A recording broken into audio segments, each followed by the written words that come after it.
Hello বন্ধুরা, শুভ সন্ধ্যা। দুপুর থেকে তোমাদের সাথে আমি দুপুরে রান্না করছি। ভাত হয়ে গেছে, আর এই যে মাটন, এটা আগের দিনের অল্প মাটন ছিল, সেটাই আমি রান্না করব। দুদিন বাড়িতে ছিলাম না, সেই জন্য বাজার করা হয়নি। ফ্রিজ খুলে দেখছি আগের দিনের একটু মাটন আছে, আর আছে অল্প চিংড়ি মাছ।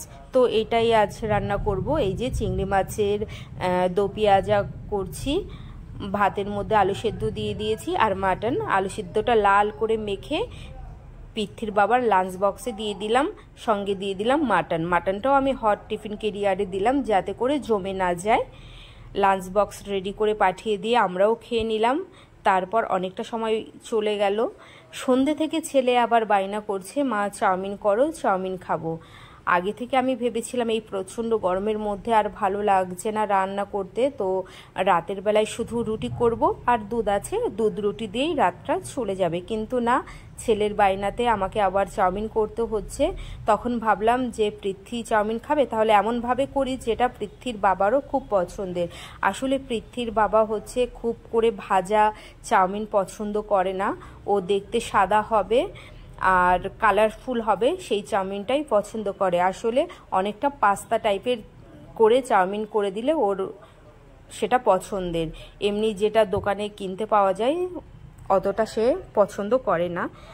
সে কারণে আমি ঘরে যে অল্প চিকেনও ছিল, যেটা আমি রেখেছিলাম চাউমিন করব ভেবেই, সেই চিকেনটা আমি কিমা করে কেটে নিয়েছি, আর সঙ্গে গাজর, ক্যাপসিকাম, বিনসও কেটে নিয়েছি, ডিম ভুজিয়া করে নিয়েছি। এই যে সমস্তটা এখন ফাইনালি একসাথে মিশিয়ে দিচ্ছি।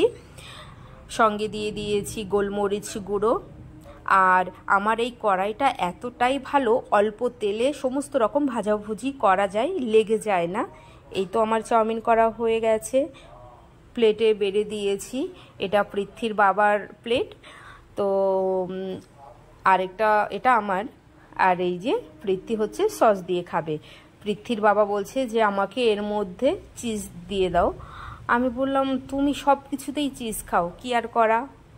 একমাত্র পৃথ্বীর বাবাই বোধ হয় এই চাউমিনের ওপরেও চিজ ছড়িয়ে খায়।